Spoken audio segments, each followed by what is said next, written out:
Hoy es lunes 23 de octubre del 2006.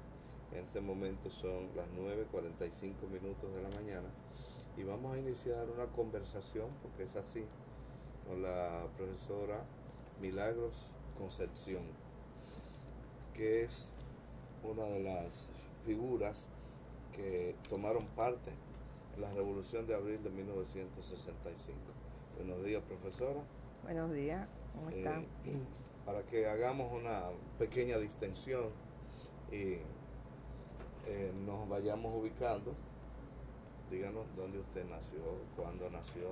Sí, yo nací aquí en Santo Domingo, un 29 de enero de 1943, pero inmediatamente a los pocos días de nacida, pues me llevaron a Sabana de la Mar, donde vivían mis padres. Mi padre era maestro de escuela en esa época, y vivimos en diferentes pueblos del país, en eso de director, inspector, magisterio, todo lo que tiene que ver con el magisterio. Mi papá lo trasladaban, pero somos de La Vega, y siempre íbamos a terminar las vacaciones y luego a vivir definitivamente en La Vega. Somos de La Vega, aunque nací aquí. Aunque nació en Santo Domingo. Sí, pero mi pueblo es La Vega. Mire qué raro, siempre reclaman la serie No. cuando se usaban, ¿no? ¿Y cómo participa usted en política por primera vez? Sí, yo hice conciencia del antitrujillismo muy niña. Aunque mi familia era una familia conservadora, siempre uno en la escuela tiene amiguitas que le dicen algo. Y estando muy pequeñita, como 10 años, 9 o 10 años, tuve una amiguita en la escuela, inclusive era más joven que yo, y ella me contó que Trujillo le había matado a su papá. Se llamaba Flor Fermín, no le he vuelto a ver más nunca en la vida. Y me contaba muchas cosas y siempre me decía, no se lo diga ni a tu mamá. Y yo le cumplía, yo nunca le decía lo que Flor me decía. Y a esa edad yo comencé a sentir que Trujillo era malo, y que aunque en mi casa no se hablaba de política, porque ya le digo, era una familia conservadora, yo comencé a darme cuenta de que el régimen no era bueno, y ya en mi adolescencia, o preadolescencia, vamos a decir, muy jovencita, me internaron en el Inmaculada, y entonces ahí ya me hice antitrujillista con conciencia, porque hice amistades con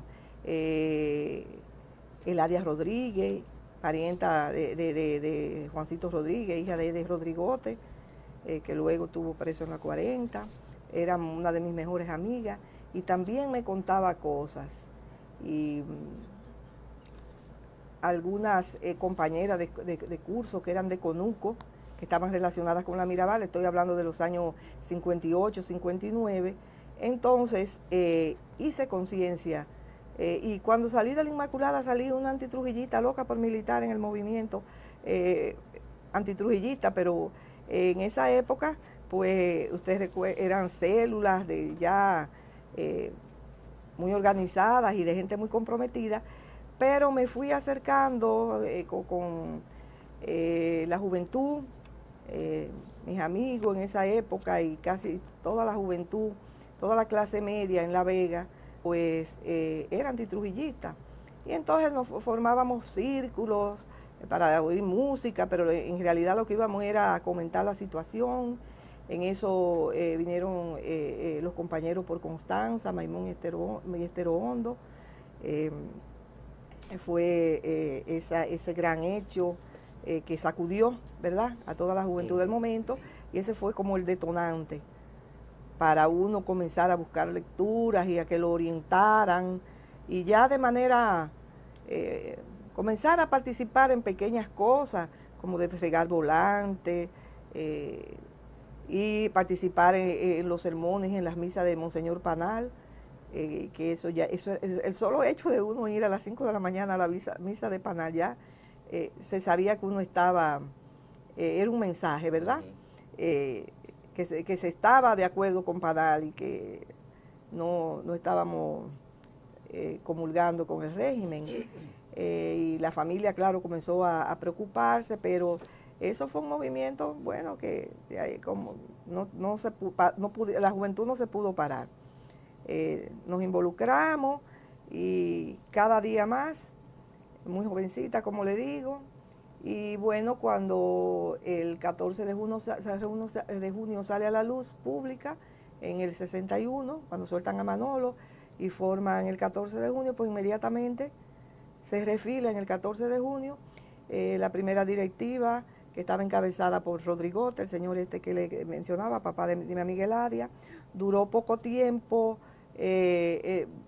Bueno, la directiva no que duró poco tiempo, sino que él renunció al poco tiempo cuando comenzaron las contradicciones y él se fue a la Unión Cívica y se reestructuró el Comité Provincial de La Vega a los pocos meses de estar fundada.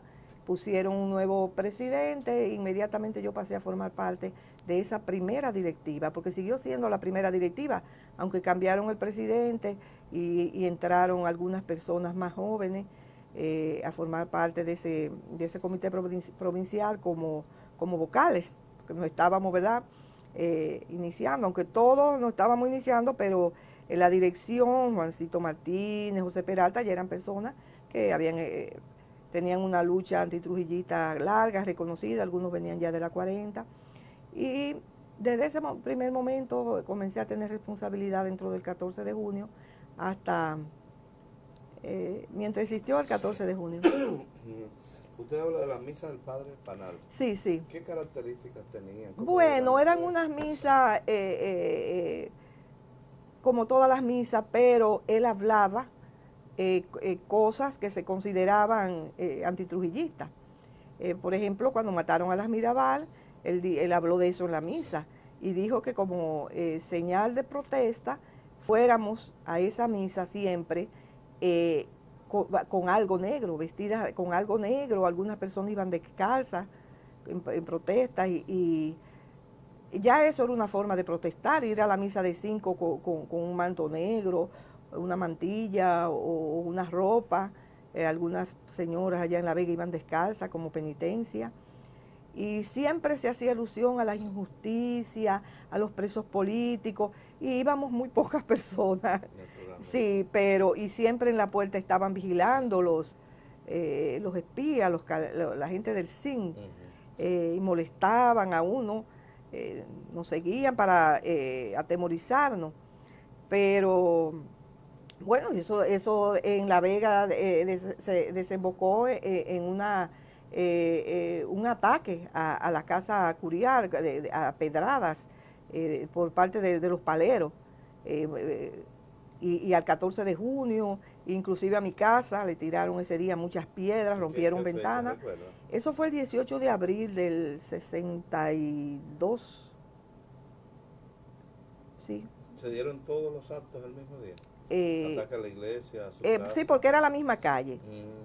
Ese día le tiraron piedra y entraron al 14 de junio, inclusive yo me encontraba en el 14 de junio, y nos sacaron a los compañeros partidos, a mí me dieron, no me partieron, pero me dieron un gran golpe en el muslo y nos llevaron a todos presos, chorreando sangre los compañeros.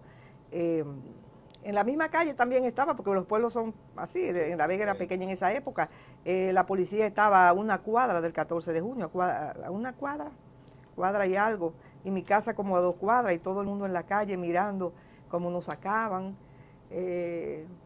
Recuerdo que antes de llegar ya en la puerta de la policía, me sacaron a mí, yo era muy niña, y a Eddie Reynoso, que éramos las únicas 2 hembras que íbamos.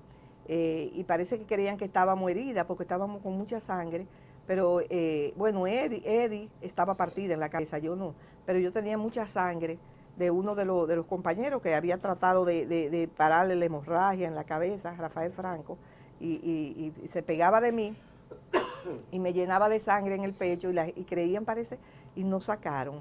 Pero aún habiéndonos sacado, no pudimos irnos a las casas porque eran tantas piedras en la calle que lo que hicieron inmediatamente nos entró en una casa a protegernos hasta que pasara la contienda, porque aquello fue una batalla, porque los compañeros del 14 se subieron encima de un tanque y eso era piedra, palo, fue una pelea, claro, sin tiro. Y cuando yo llegué a mi casa, pues vi que las puertas, unas ventanitas, unos vitralitos que habían pequeños lo habían roto, habían tirado mucha piedra en el vecindario, porque era un vecindario antitrujillista. Y ya en esos eran los días de la destrujillización, ¿verdad? Pero estaban los paleros acabando, ¿verdad? Sí, fueron momentos muy violentos y la juventud se tiró a la calle ese día a despegar los letreros, a tumbar estatuas. Fue un día memorable. Hay una avenida en mi pueblo que se llama 18 de abril. Perdón, en memoria de ese día, ¿no? Sí, sí. Me estaba dando ahí. ¿Hay algún otro detalle sobre de la misa del Padre Panal?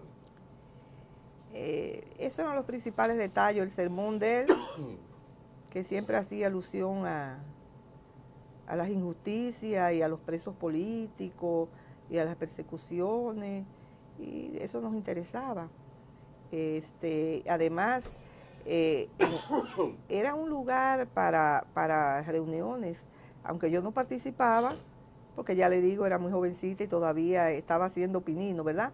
Pero me daba cuenta de que personas involucradas ya en el movimiento entraban a la sacristía y ahí se hacían, él permitía eso y protegía a la gente que estaba en contra de Trujillo. ¿Él se involucraba más que en la misa? Parece que sí, hasta que lo sacaron del país, al señor Panal. ¿Era de dónde? Él era español, un señor Panal, sí. Lo sacaron del país, los remanentes del trujillismo, sí. Entonces empezó buscando orientación, haciendo lectura. ¿Qué tipo de lectura? No de la Biblia, pero que siempre hacía alusiones a las injusticias y a lo que estaba pasando en el país. Y con eso de la Mirabal, él siempre hablaba de eso. Le hizo un sermón. Y luego el famoso sermón, que no recuerdo la fecha, de una homilía que se leyó no solamente en La Vega, sino también en San Juan de la Maguana, y creo que aquí en la capital, el padre O'Reilly, había otro, sí, y él y otro, donde condenaban al régimen. Eso fue ya de ahí, cayó la iglesia totalmente en desgracia, ¿verdad? Frente a Trujillo, porque fue cuando ya de manera decidida lo enfrentaron y hicieron las denuncias formales, no a nivel de una misa ni eso, sino de una homilía. Perdón, cruzado por la cabeza. Gracias.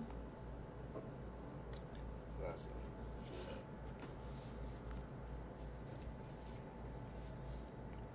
¿Hubo algunos otros acontecimientos en los que usted participara ya dentro de su militancia?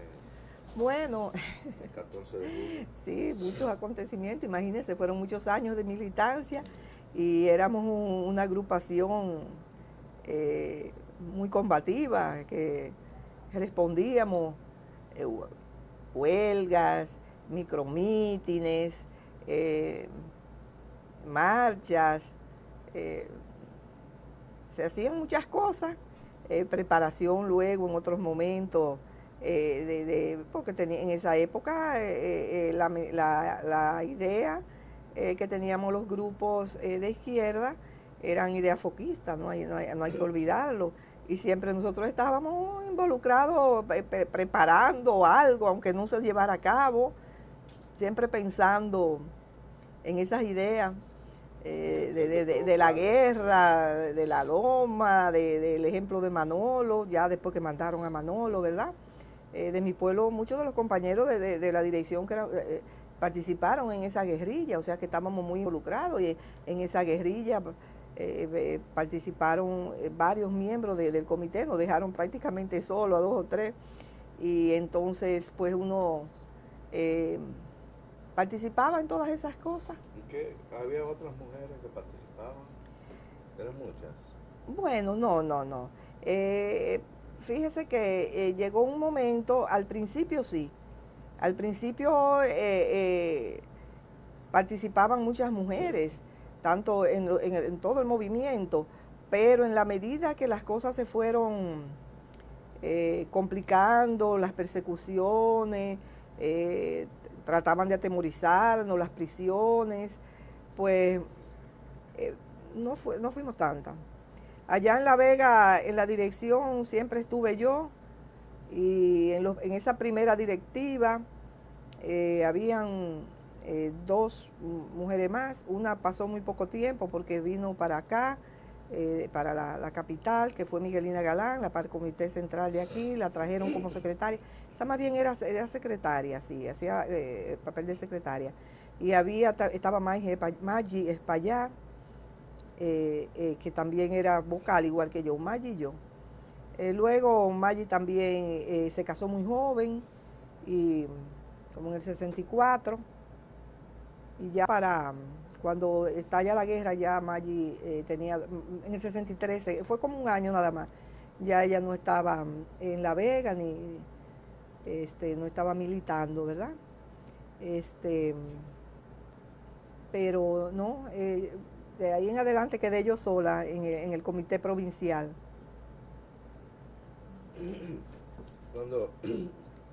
¿Cómo sigue su participación, por ejemplo? ¿Sigue en La Vega? ¿Usted después viene? Bueno, cuando estalla la guerra, bueno, eso fue todo el mundo. Yo particularmente no sabía del movimiento que se estaba gestando, fue una sorpresa para mí. Y creo que muchos de los compañeros del comité provincial, no sé si lo sabían algunos, pues Mario era del comité, probablemente lo sabía porque sé que estaba involucrado, Mario Fernández, y inmediatamente estalla la guerra, pues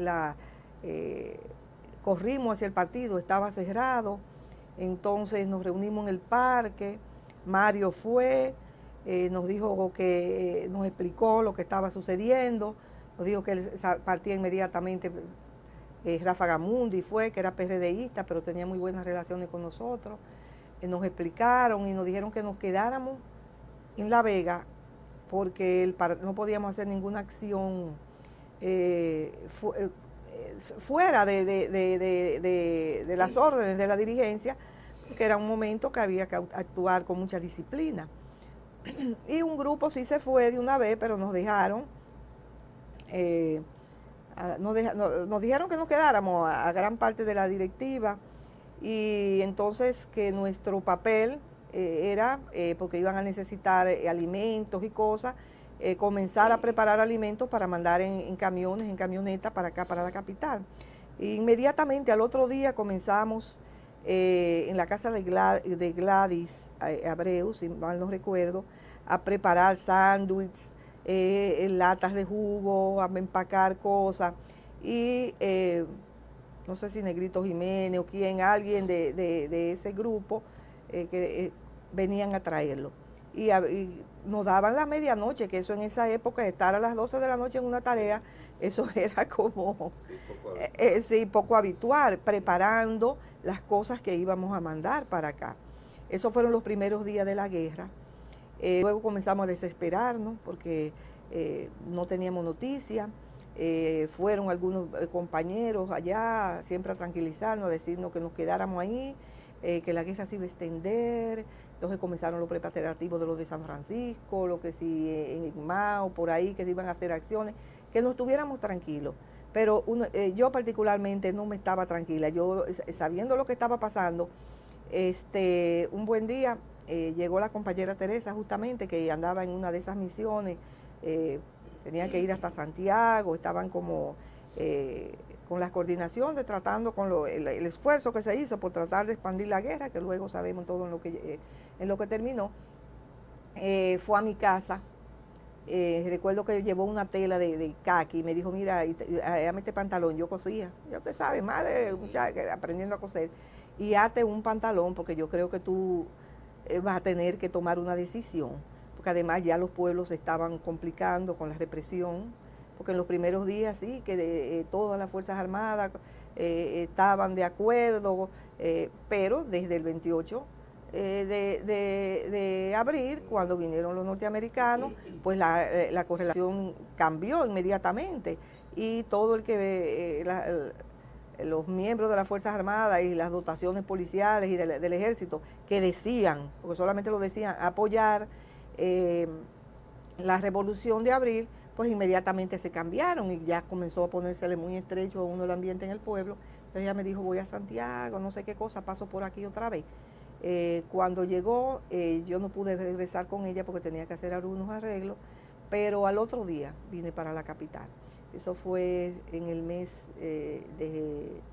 a finales de junio. O sea, ya había pasado más de un mes que había empezado la guerra. Sí, inmediatamente llegué, me incorporé, hice contacto con los compañeros. Tú eres terca, te dijimos que te quedara allá. Pero qué va, entonces los primeros días de la guerra me quedé en la 30 de marzo, donde unas personas que eran de La Vega y habían muchos compañeros, combatientes, vivían ahí. Era el hotel República, de unos veganos que estaban todos muy involucrados, subiendo, creo que hay una clínica ahora, al lado de la Telefónica. En la 30 de marzo. Sí, sí. Entonces, de ahí participaba en todas las cosas, en las reuniones. No recuerdo bien si había empezado la academia, creo que todavía no había empezado, pero se hacían reuniones, comenzaron a darle misiones a uno, principalmente en esos primeros días, como yo no estaba quemada cuando llegué todavía, parecía como si hubiera ido de visita, me dieron una misión de ir a La Victoria. Habían algunos compañeros que habían caído presos desde el principio, entre ellos Antonio Mirabal, que era del comité provincial de La Vega, de la dirección de La Vega. Entonces me dijeron, bueno, como tú eres de La Vega, te vamos a mandar a hablar con Antonio, me explican todo, también hay que llevarle algunas cosas, un poco difícil porque te van a revisar mucho, pero tienes que ingeniártela para llevársela, algunos documentos, y tú dices que eres familia de él porque son de La Vega, y entonces recuerdo que en las compras, esta es una anécdota, en las compras que le llevábamos, preparamos en la casa de Fiume Gómez, recuerdo que preparamos las cajitas de avena, con mucho cuidado, la abríamos por debajo, con todo el cuidado del mundo, una obra artística, entrábamos los documentos y volvíamos a cerrarlo con mucho cuidado y solamente poníamos la caja mitad o 3/4 de avena. Y así, yo me acuerdo de lo de la avena, pero habían diferentes técnicas. Y yo llevaba, y alguna otra compañera, recuerdo que la primera vez que fui fue otra compañera conmigo que se llama Chiri, recuerdo un apellido raro. Chiri y yo nos mandaron, a mí con la misión de hablar, entrevistarme con Antonio Mirabal y a ella con Luis Henao, que resultó ser un traidor malvado, claro, para protegerlo lo hicieron de una vez preso, pero fue una forma de proteger a Luis, un bastardo, ¿verdad? Un bandido, espía, anda por ahí todavía, de los traidores, de grandes traidores de este país. Y hay una anécdota que no recuerdo si en ese viaje, porque yo volví, fui 2 veces, porque no andaban a la misma persona muchas veces, fui 2 veces, creo que la segunda vez que voy, ya cuando estoy en la fila, hay unos muchachitos que siempre ayudan con las compras y te ponen ahí para que uno le debe 5 centavos en esa época, 10 centavos. Entonces hay un niño que me coge la compra para montarla en una carretillita para entrarla. Y adentro la revisaba la policía en la puerta y la revisaban otra vez adentro y a uno también. Una revisión, bueno, bien minuciosa. Y el niño llega y coge una lata de avena y le dice a otro que también están en eso, ay, oye, no es avena nada. Yo hice así y reaccioné muy rápido y le dije, agente, quíteme estos niños de aquí que me van a dañar mi compra, con tanto sacrificio que uno viene aquí a traerle esto a sus presos y estos muchachos me van a romper esas cosas, quíteme estos niños de aquí, ayúdeme, agente, hágame el favor, ayúdeme usted mismo. Entonces, sí, cómo no, señorita. Y la gente vino, y quítense de ahí, y cogió la gente, la caja que tenía el niño y todas las cosas. Yo la ayudo, señorita. Y la gente entró en los paquetes y yo seguí del lado de él con mucha tranquilidad, aparente. Cuando revisaron, no miraba, para no, si no estaba muy mirando para otro lado, para disimular los nervios. Y nada, ellos revisaron todo y no encontraron nada. No pasó nada. Sí. ¿Y qué tipo de documentos le llevaban? Bueno, no sé. Mandaban documentos, no sé lo que decían. Y otras cosas que había que decírselo. Y llevábamos los documentos más pequeños, escritos en letritas chiquitas. Eso más bien era carta en la boca, como si fuera chicle, envuelto en plástico. Pero ya las cosas más grandes se llevaban ahí. No sé lo que era. ¿Cómo era que ustedes lo quitaban? Porque no se perdía parte del material al romper la caja. No, porque no era pegado. Se entraba y se volvía y se arreglaba. Esa era una obra de artistas. Yo no participaba porque el trabajo estaba muy dividido. Yo no participaba en los arreglos. Sí veía, porque como lo iba a llevar tenía que ver y sabía cuáles estaban. ¿Y qué otras formas utilizaban para pasar documentos? ¿Cualquier otro mecanismo de esto? Bueno, yo ese era el que conocía en los alimentos y en la boca, como le digo. Porque en el cuerpo era imposible. No, porque le quitaban la ropa a uno, sí. Sí. Era difícil, ¿eh? Sí. Nada más fue aunque había mujeres que lo llevaban en el cuerpo, siempre hay personas, en esos momentos uno se arriesga. Yo nunca lo llevé en el cuerpo, pero habían personas que lo llevaban. 2 veces nada más fue a la Victoria, sí. Otra tarea que me encomendaron en una, ya después que se había hecho la división, la ruta que hicieron los norteamericanos para dividir la zona norte de la zona de Ciudad Nueva, sí, el cordón de seguridad, entre comillas, que hicieron ellos para proteger a la gente de San Isidro y que masacraran, hicieran su operación chapeo, limpieza y todo eso.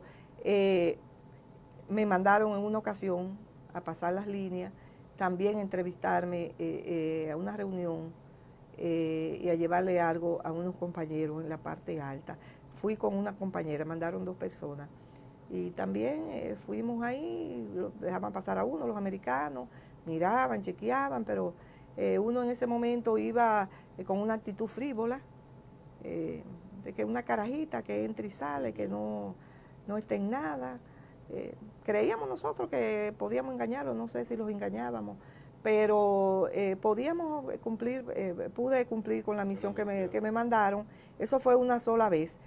Luego ya las cosas se complicaron más, no salíamos más, no nos permitían salir de la zona porque ya comenzó a ponerse muy arriesgado y ya conocían, ya ellos tenían nota, tenían listado de las personas que estábamos ahí, su inteligencia comenzó a...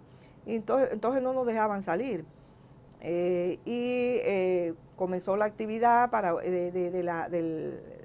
en la clínica, en la academia, hasta el final, cuando un 3 de septiembre volvimos a nuestros pueblos, derrotados militarmente, pero con la moral muy en alto y con la convicción de que los pueblos nunca son derrotados. Además, los sentamos en la mesa de conversación, tuvieron que pactar y, aunque a media, pero eso fue, no nos sacaron como ellos hubieran querido, corriendo y ellos detrás tirándonos, así nos salimos de la zona intramuros, salimos con dignidad. Y esa misión que usted dio, que andaba con una compañera, al cruzar la línea, sí, con una compañera, ¿recuerda que la compañera? Se llamaba, el apodo era la Fifi, no le he vuelto a ver más, creo que se fue de una vez que pasó la guerra, pero no sé qué ha sido de ella. ¿Con quién era la misión? No recuerdo, sería con alguno de los dirigentes del 14, del otro lado. No recuerdo las cosas que teníamos que decirle, pero tenía que ver con las estrategias del momento y eso, y también a llevarle documentos. Sí. Un especialista en el transporte de documentos. Sí, sí. Me entrené en eso luego. Me sirvió de mucho cuando mi esposo estuvo preso 3 años en la época de Balaguer. Me sirvió el saber entrar cosas. Manejarse. Nunca me tuve problemas. Siempre pude entrar y sacar cosas. Sin dificultad. Sin dificultad. Eso, lo que me encomendaran. Otra de las misiones que usted tuvo, trabajar en la clínica. Sí, sí. ¿Cómo fue eso? Bueno, ya le digo, en esas clínicas era un trabajo muy fuerte porque había muchos compañeros que estaban en tratamiento, que llevaban un tratamiento ambulatorio, tenían que ir a inyectarse los antibióticos que habían sido heridos, vitaminas, porque se conseguían vitaminas y como la comida escaseaba, pues a los combatientes se le ponían vitaminas, iban personas enfermas, una clínica, y por la mañana a esta hora eso era una fila porque es muy pequeña y la entradita de la clínica es pequeña, eso no se entendía ahí de esos hombres, iban con sus fusiles, algunos de manera muy ruda, ponme esa inyección bien, que si no te pega un tiro, gente, porque ya la gente estaba, había muchas, la guerra participó, fue el pueblo, y ya habían personas en esos meses, principalmente ya a partir de agosto, finales de julio, que habían personas que estaban desmoralizadas y la conducta se estaba, ¿verdad?, descomponiendo, y por eso entonces venían las reuniones de noche para las charlas sobre la moral, sobre la ética, para mantener los actos culturales que se hacían con los artistas que estaban ahí, pues todo eso ayudó a mantener la moral, pero siempre habían personas rudas y de toda clase que participaron y que tuvieron un papel importantísimo, ¿verdad? Que sin ellos no se hubiera podido lograr las cosas que se lograron. Que esa epopeya fuera de la magnitud que fue, el pueblo, ¿verdad? Entonces, pues teníamos que poner inyecciones a esos combatientes, pasar revista se dice, visita con el médico. Yo trabajaba directamente con el doctor Marté Durán en su consultorio, desde que yo llegaba iba a su consultorio, chequeaba los récords y le preparaba todo cuando yo llegaba primero que él bueno.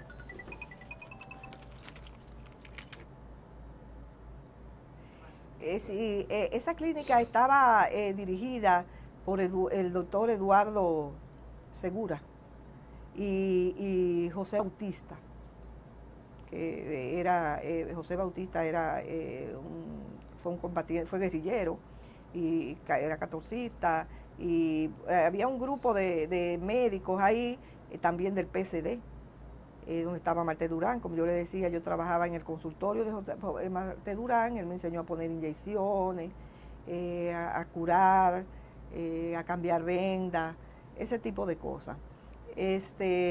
Y estaba también la compañera Rochi, que era enfermera,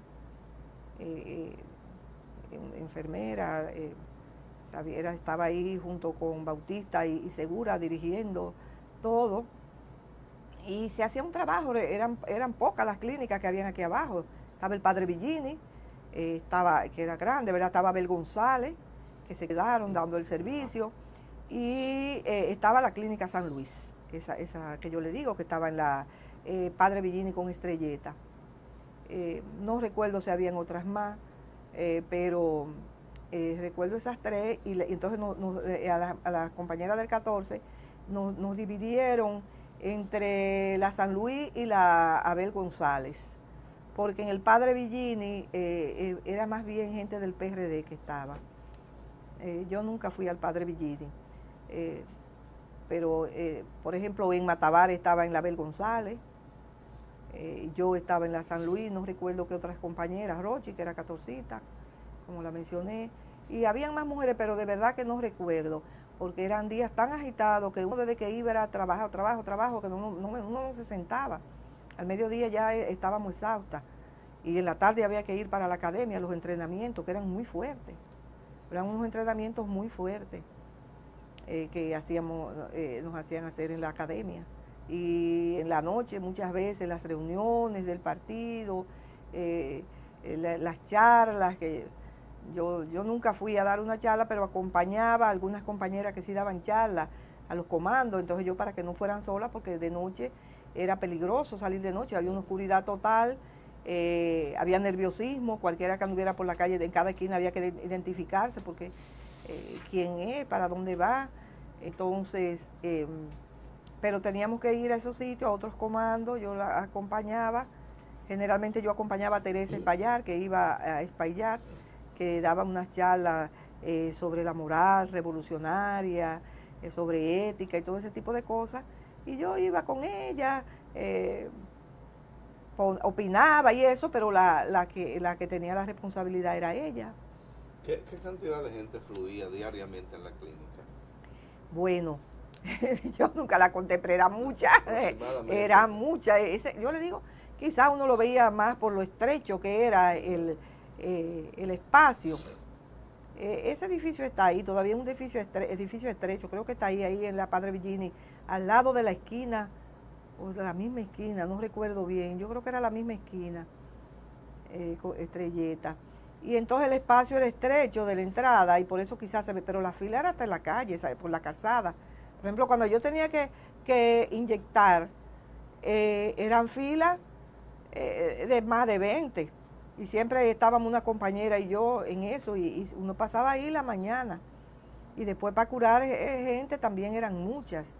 Así se ponían ahí mismo en una salita. ¿La cantidad de jeringuillas que gastaban? No. 50 personas. No 100. No sé. No tiene idea. No, porque es uno, qué bueno estas entrevistas, porque es que las cosas se van borrando hace mucho tiempo, ¿verdad? Y como que eso eran detalles que uno no le daba quizá la importancia. Ahora, las personas que estaban ahí, esos médicos, sí saben, porque ellos eran que administraban. Por ejemplo, Rochi, no sé si ustedes la habrán entrevistado. Rochi, seguramente la van a entrevistar, debe estar en el listado. Estaba ahí en la dirección de la clínica y todo eso manejo, sí lo sabe. ¿Había registro? Yo supongo que sí, porque por lo menos los récords y las cosas y los libros, yo trabajaba en algunas cosas y los médicos yo lo veía que iban con sus, ¿cómo se llama? Sus hojas donde registraban todo, la temperatura, tenía que tomarle la temperatura, porque habían internos, habían personas internas en las plantas segunda y tercera. Es un edificio como de 3 o 4 plantas, estrecho, no sé si de 3, no es muy alto. Bueno, como en esa época no eran muy altos los edificios en Ciudad Nueva, siempre, pero claro, nunca igual que en el Padre Villini ni en la Abel González. Ahí había mucho más actividad. ¿Llevaban heridos también? Sí, llevaban heridos. Sí. ¿Y usted aprendió, dice, allá mismo? Sí, el doctor Marté y una enfermera que no recuerdo quién era, me enseñaron a esas cosas, a curar, a poner inyecciones, a cambiar vendas. ¿Eso fue una decisión del partido? Del partido, sí, de involucrarnos. Sí, para que no estuviéramos sin hacer nada por la mañana. Habían otras compañeras que tenían que involucrarse con las tareas de la comida, de cocinar. Yo no sabía cocinar. ¿Ahí en la clínica? No, bueno, en la clínica las mandaban a diferentes sitios, en los comandos, otras tenían que hacer limpieza. A mí me tocó una vez limpiar el baño de donde estábamos, una sola vez, porque siempre como tenía que estar en la clínica, en la tarde, ese tipo de cosas no me tocaban. Diferentes tareas nos asignaban, nadie estaba ocioso, todo el mundo sabía lo que tenía que hacer. ¿Quién se lo asignaba? El partido. ¿Cada día? Porque había alguien. No, cada día no. Eso ya nosotros nos reuníamos y cada uno sabía su tarea desde el primer día, que lo mandaban a un comando y normas de conducta y todo. Y en cada lugar donde estábamos habían personas responsables de la casa. Por ejemplo, cuando estábamos en la casa ahí frente a la bomba, que yo le digo, ahí está Vivelicia Acevedo, que era una dirigente nacional. Y todas las mujeres que estábamos ahí éramos toditas militantes catorcitas, aunque algunas no eran militantes, eran simpatizantes, pero llegada. Por ejemplo, esa Fifi no era militante, pero era simpatizante, y estaba ahí. Había otra que se encargaba de la cocina que era simpatizante, pero la mayoría es que estábamos ahí, Sagrada Bujosa, en Matavares, yo, Sonia Vargas, Chiri, que no recuerdo el apellido. Bueno, ese grupo éramos todas militantes. Después nos trasladaron al comando con los hombres, al comando Santa Clara, era un bastión del 14 de junio, y ahí estaba Niana y el compañero, al mando de eso, el compañero, ¿cómo se llamaba? Roberto Duvergé, que era el que estaba al mando ahí, y entonces ahí pues ya estábamos juntos, no teníamos que trasladarnos a las reuniones políticas, se hacía todo ahí, y ya, cuando nos mandaron a Santa Clara ya fue la época en que se estaba preparando la retirada. Entonces sacaron a las personas que no eran militantes y les dijeron que se fueran a su pueblo, como que el 14 no quería tener responsabilidad con esas personas que no eran militantes, o que se fueran donde algún familiar, donde además la comida y todas las cosas estaban escaseando, y desbaratamos, ¿verdad?, la casa de la Independencia y otras casas, y nos concentraron en lugares, en comandos. Ya el 14 de junio concentró sus cuadros, tanto femenino como masculino, en Santa Clara, ahí al lado de la Fortaleza Osama. Y ya se estaba preparando la retirada, ¿verdad? Ya estando ahí, se hizo la clausura de la academia y todos los preparativos. Ya eran reuniones de otro tipo, preparando, discutiendo cómo íbamos a reestructurar las direcciones del partido, porque ya a partir de ahí fue otra cosa, ya era otro 14 de junio, ¿verdad? Y entonces todas las responsabilidades nuevas que nos esperaban y todo eso, ya se tornaron las cosas más políticas. Ya lo militar, ¿verdad?, pasó a un segundo plano, y lo político pues comenzó a... ¿Sacaron armas? Sí, sacamos armas. En esa misma caravana que iba a ser muy revisada, ahí mismo sacamos armas. Yo recuerdo que yo regresé en un vehículo que iba manejado por un tío mío, Orlando Concepción, él vive en Nueva York, y ese vehículo llevaba armas en las puertas. En las puertas. No recuerdo qué tipo de vehículo era. No recuerdo. Pero el vehículo era de él, de mi tío, que era vendedor y eso, y tenía como el vehículo, no sé si de la compañía o de él. Y en ese vehículo sacamos armas y nos hicieron todos los registros del mundo, y se llevaron a La Vega. Eso fue al final. Sí, sí, se sacaron muchas armas. En esa época comenzó a sacarse armas, desde antes de la evacuación final, a llevarse a los pueblos, y aquí mismo en Ciudad Nueva, enterrarse armas en algunos sitios, que luego eran sitios que allanaban, buscando, porque a mí me tocó después vivir, porque no, después de eso, ya a los varios años, en el 68, ya después que me casé, me tocó vivir en una casa ahí en la Altagracia, que había sido el comando de los haitianos, y eso nos allanaron. Lo allanaron varias veces, yo no estaba presente porque siempre uno se olía las cosas, sí, y salíamos antes de los allanamientos buscando, y desbarataron mucho, nunca encontraron nada ahí, no sé si en verdad había o si estaba muy bien guardada, no creo que había, pero o había sido, si había, porque después las armas se llevaron a un sitio, pero luego en esos años se trasladaron. Yo pienso que las que estaban ahí se trasladaron a otro sitio, porque era muy obvio los lugares donde podía haber. Entonces se hacían traslados. Esa fue en el 66, 67 se trasladaron muchas armas de un lugar a otro, tanto dentro de la capital como fuera. Luego la policía las fue incautando, comenzaron los traidores, la gente que se vendía, las indiscreciones, las cosas. Sí. Los entrenamientos, usted dice que participó en los sí, entrenamientos. Eso era toda la tarde, un ritual. Sí. entrenamientos de arma y desarme. ¿A las mujeres también? Sí. Elaboración de explosivos, material. No solo elaboración, sino cómo manejarlo. Eso era Piqui que nos daba esa clase de explosivos.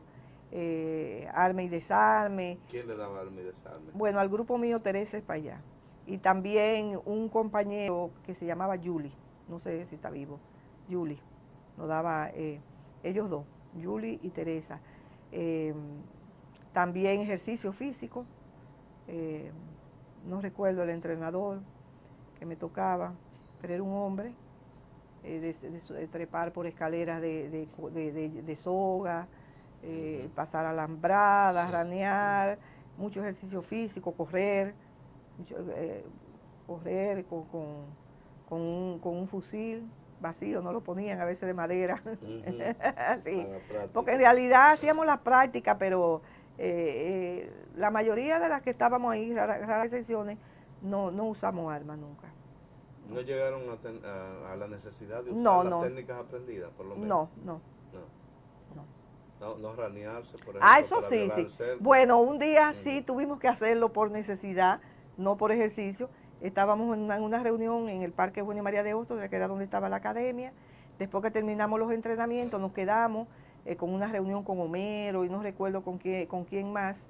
Y ya eso fue en los últimos meses, sería mediados de agosto, no sé. Y usted recuerda que habían tropas en La Pastel, o sea que estaban bastante cerca, y comenzaron a tirarnos. Ahí estaban los brasileños, y no recuerdo quién más, y comenzaron a tirarle a la academia, porque sabían, parece que vieron luz, o simplemente un chivateo, ¿verdad? Porque de noche ahí nunca había personas, y ya eran como las 7 de la noche, estaba oscureciendo, y comenzaron a tirarnos. Esperamos que oscureciera un poquito más, pero seguía el tiroteo y salimos raneando. Tuvimos que llegar raneando, salimos por la calle que está frente al Palacio de Justicia. Un grupo se dispersó por la callecita, la calle, ¿cómo se llama? La paralela a la Padre Villini, hacia el Obispo Porte, que iban para esa parte de la ciudad.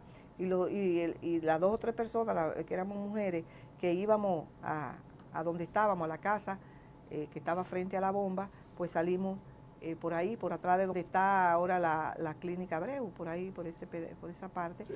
Y tuvimos que llegar raneando hasta la Independencia. Ahí nos incorporamos porque por ahí nos estaban tirando y nos fuimos. Siempre usábamos pantalones de caqui fuerte o de fuerte azul. ¿No usaban armas, dijo, nunca? No, nada más para los entrenamientos y estaban descargadas, vacías. Para todos, hombres y mujeres. Ahí en los entrenamientos, sí, estaban vacías, porque era un peligro, se podía zafar un tiro en esos entrenamientos, sí, ahí no se usaba armas. Los compañeros dirigentes tendrían sus armas, pero no las que usaban o la tenían. Por ejemplo, Homero siempre andaba con un arma que él decía que ya andaba sobada siempre, no sé si era verdad, pero no se usaba para los entrenamientos, él andaba con ella, pero no Boa, que era el director de la academia, andaba siempre con su arma, pero no se usaban para entrenar, no eran vacías o de madera, como ya le digo, palo. ¿Cómo era un día en la Revolución de Abril? Ya le digo, la cotidianidad. La cotidianidad, ya le digo, era muy... ya en esos días donde, después de los grandes combates, porque esos días de los grandes combates yo no estuve, que fue al principio. Sí, a mí solamente me tocó, creo que así grande, como después del 16, algo así, de julio, que fue muy fuerte. 15 y 16 de julio. 15 y 16 fue muy fuerte.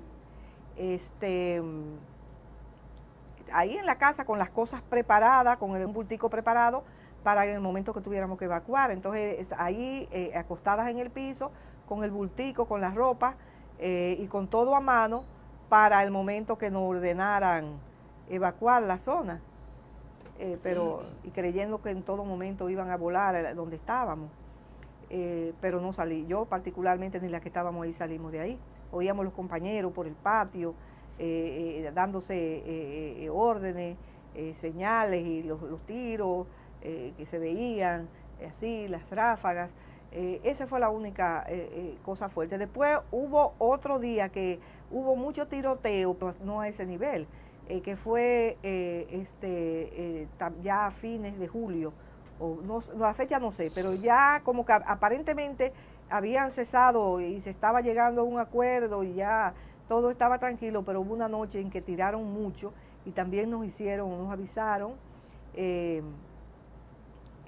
no sé por qué no se usaban teléfonos, no sé si era que no habían o qué, pero iban y nos daban la orden que no salgan, que se queden tranquilos y que preparen sus cosas, que probablemente venimos a evacuarlas, porque estaba un poco difícil la cosa. Pero nada, amanecimos ahí pendientes y no pasó nada. Luego a la madrugada dejaron de oírse los tiroteos. Estábamos pendientes, pues teníamos que abrirle la puerta a algún compañero, pero no sucedió. ¿Tenían alguna contraseña? Sí. Pero sí, y además casi siempre uno conocía la voz de los compañeros, principalmente Moisés, Amauri, todas esas personas que estaban muy ligados a nosotros, y Yuli, todos esos compañeros que nos daban mucha vuelta, no nos dejaban solos. Todos los combatientes del 14 de junio que estaban por ahí, uno sabía quiénes eran, y por lo menos los que estaban al mando uno sabía. Pero después, con las cosas comenzaron de ser así tan imprevistas, porque cuando en esos primeros días, ya les digo que yo no estaba, pues los días pasaban en los comandos, organizando estrategias, patrullando las calles, porque se hacía patrulla y ponían a mí nunca me pusieron a hacer posta, pero se hacían. ¿Que a las mujeres las ponían? Sí, las ponían. A mí nunca me pusieron, pero la ponían, aún y al final también había que, no tanto, pero habían algunas mujeres que hacían, tenían que estar en los puestos con los compañeros, pero un día, por lo menos mío, era levantarme temprano, irme a la clínica San Luis. Ahí me daban algo de comer, de lo que preparaban para las enfermeras y para todo el personal, para los enfermos. Comenzar a trabajar hasta las 12. A las 12 antes de irme siempre me comía una sopita de la de los enfermos, porque yo sabía que iba a encontrar poca cosa en la casa. Cuando llegaba comía algo más, me bañaba y me ponía mi ropa de caqui o de fuerte azul, y antes de las 2 de la tarde estaba en la academia. Ahí estábamos hasta las 6 de la tarde entrenándonos. A veces había reuniones ahí mismo, charlas, y luego en la noche volvíamos, en la noche nos quedábamos ahí, iba algún compañero a darnos una charla, o nosotros teníamos que ir a otro comando, pero nunca estábamos ociosas. Siempre había alguna reunión o del partido o del grupo que estaba ahí, algo de disciplina, todos los problemas de disciplina se ventilaban, alguna crítica, algo que pasara, aunque fuera elemental, no se dejaba pasar nada, todo se corregía sobre la marcha. Y ya a las 9 de la noche estábamos a las 10 durmiendo. Muy rara vez salíamos de la casa, que a veces cruzábamos, cuando Homero iba, vengan, que yo que las amigas, quizás las que estábamos ahí, las que no se habían acostado, cruzábamos al frente, que ya al final habían unos sándwiches, y uno se moría por comerse un sándwich de eso, porque lo que comíamos no era muy bueno, ¿verdad? ¿Quién lo preparaba? Había un señor ahí que preparaba unos sándwiches y los vendía, y unos sándwichitos ahí al lado de la bomba, y entonces, y cruzábamos a veces, pero no sola, con Homero, que iba mucho a darnos vueltas y se ocupaba mucho de las mujeres, de que hiciéramos nuestra tarea que nos correspondía, que no hubiera discriminación con los hombres. Yo siempre pienso que Homero, y eso lo hemos discutido siempre entre las compañeras, fue un pionero con esto de la liberación femenina, porque él se preocupaba mucho. No, ustedes tienen que hacer lo que hacemos todos. Nada de que las ponga a nosotros, las de 14 de junio, nada de que lavarle a nadie. Aquí todo el mundo tiene que lavar su ropa. Que no sepa yo que ustedes están lavándole a nadie o cocinándole. Si le tocó cocinar, le tocó, como le puede tocar a cualquiera, pero ustedes son combatientes igual que nosotros. y siempre nos tenía la moral en alto y cosas, y siempre tengo un buen recuerdo de esa época de Homero y de otros compañeros que nunca nos dejaron, que siempre, los dirigentes del 14 siempre estaban acompañándonos, como ya le digo, en esas reuniones, en esas cosas. Y nos acostábamos temprano y nos levantábamos temprano. ¿Labores de inteligencia no hicieron? No, no. ¿De observación? No, por lo menos yo no sé otra. ¿Puesto de observación como había yo no, ninguna? No sé. Las tareas estaban divididas entre todos, pero habían personas que eran de otros organismos que estaban por encima de mí, ¿verdad? Hembras, mujeres que estaban por encima, porque en esa época yo era miembro de la dirección provincial, ¿verdad? Ya ni siquiera del distrito, ni ninguna de las estructuras ya, ni regionales, ni nada de eso, no. No, solamente a nivel local. Sí, de La Vega, provincial. Nos teníamos que encargar de Cotuí, de Jarabacoa, de Salcedo, me tocaba ir. Y cuando regresamos de la guerra, pues los partidos, el 14 creció. Luego, la historia Balaguer se encargó por orden, ¿verdad? Lo pusieron ahí para que esas cosas, esos partidos, esos grupos se fueran desdibujando en el tiempo, ¿verdad? Pero las ideas quedan. En La Vega, por ejemplo, fue uno de los puntos donde se llevaban armas para de ahí abastecer, por ejemplo, San Francisco de Macorís. Sí. Usted no trabajó nunca no, en esa acción, no. Ni supo de compañeras que trabajaran o compañeros. Compañero, claro, porque yo estaba en la dirección, pero nunca era mi... No era el trabajo suyo. Sí. Terminada la guerra, ¿cómo usted regresa? Bueno, yo regresé con el grupo, me incorporé a mi trabajo, que yo era maestra ya. Se abrieron las escuelas, me incorporé. ¿No tuvo problemas para incorporarse? Bueno, estaban locos por sacarme, pero no tuve problema. Me dejaron ahí. El inspector, el que llegó en esa época, un señor apellido Iglesias, era familia de Piqui Lora, de esas iglesias, y era un hombre democrático. Y él se la ingenió para que no me sacaran. Luego lograron sacarme, sí, cuando pedí un traslado para venir para la capital no me lo dieron y tuve que salir. Pero ya tuve que renunciar, me obligaron a renunciar porque no me dieron el traslado. Eso fue en el 68. Después en el 77 me incorporé otra vez a la educación. A la educación pública, porque no dejé de trabajar en educación, pero como privado todos esos años. Educación? ¿Y se sintió usted bien haciendo su trabajo de enfermera? Sí, porque uno lo veía como una tarea que te ponían, claro que sí. Sí, a mí no es que me gustara mucho eso yo prefería poner las inyecciones, bregar con las heridas y eso, pero tuve que hacerlo en varias ocasiones. No era que me gustaba mucho. ¿No tuvo incidentes? No. Que le diera mareo. No. Estábamos curadas. ¿Qué va? No, hacíamos las cosas igual que como los compañeros. ¿Qué usted piensa? ¿Valió la pena? Valió la pena. Si volviera a suceder, haría lo mismo. ¿Cuáles fueron las figuras políticas y militares más prominentes según su visión? Bueno, Juan Miguel, que murió desgraciadamente. Fafa jugó un gran papel en la guerra. Camaño.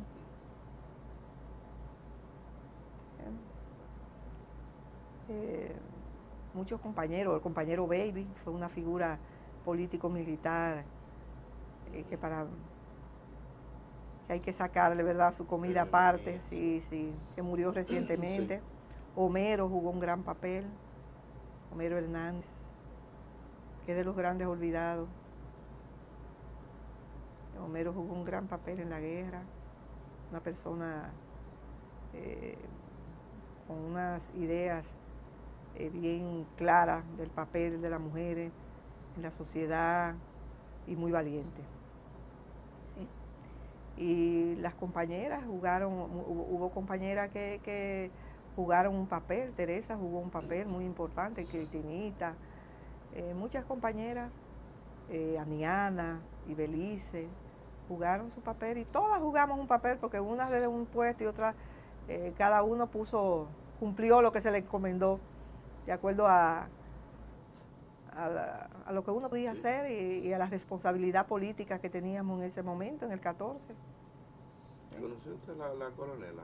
No. Pero yo hablar de ella. Sí, pero no la conocí. ¿No? Famosa una coronela que andaba. Sí, era en la parte norte estaba. En sí. un G. Sí. Con una 50 emplazada. Sí, sí, yo creo que la vi alguna vez, pero nunca hablé con ella. Me parece, sí, que la vi. Alguien nos informó que usted vive en Holanda. Oh.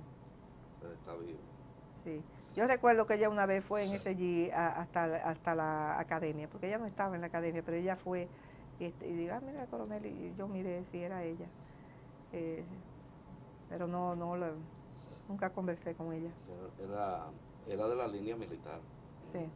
Profesora, a menos que usted tenga algo que decirnos, alguna anécdota que recuerde. Ya le conté una. No recuerda otra.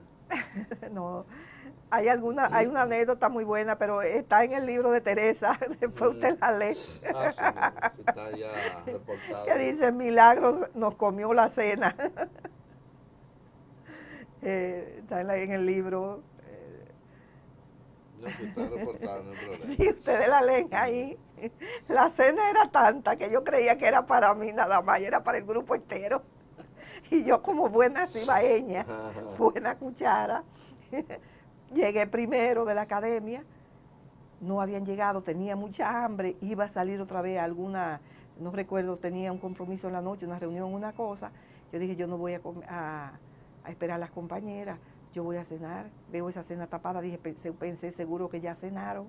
Y habían unos cuantos pedazos de platanitos enteros, como unos guineitos largos, 4 o 5, pero finitos, y un platito con unas rueditas de salchichón finitas y estrechitas, fritas, ahí.